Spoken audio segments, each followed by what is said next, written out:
So karon kay bugnaw kayo ang palibot lami kay magmotor-motor. Man lang singkinting kampanting kampansingi dinggi sangkiti.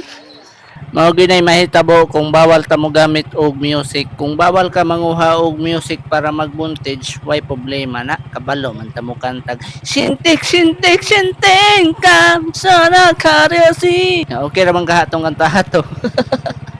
Ikaw, yaga-yaga rato ko ha, pakatawa lang ba, seryoso ra po kayo mo. Wala ba ako nag-ingon nga kanang seryoso ko diri anya. Wala po ko ingon nga butan ko. Kung unsa inyong nakita sa kuha, nagyon na siya. Di na siya mabag-o. Bitaw lamig jud kayo magmotor bay kanang gikan ka maligo ba human magpahangin din ka, motor rin ka. Fresh kay sa lawas bay. No, untog na jud siya pero ang imong lawas bay murag ka nang madungag ang energy ba mo uptik ang imong kalawasan imong bukog murag mudigbon kaya.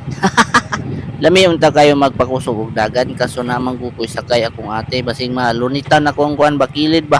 Masilitor pud akong kilid nalisod na kayo manang hinahinay jud 20 atong dagan na ni kundi 12 G's ana yun ang dagan na ni. Pero mas safety man pud ang maghinay-hinay kay dali ra ka maka-brake ba if na mo tabok pinakalit nana ba. Pero dire bawal mo siya magpakusog dire kay gamay kay kalsada mandagan kay tao ba niya na ano po yung mga motor po dagan kaayo nagdagan-dagan. Una nga kamo ayo jud mo pakusog og padagan sa iro kay dagan kay mga motor dire nga wala gipanghiktan.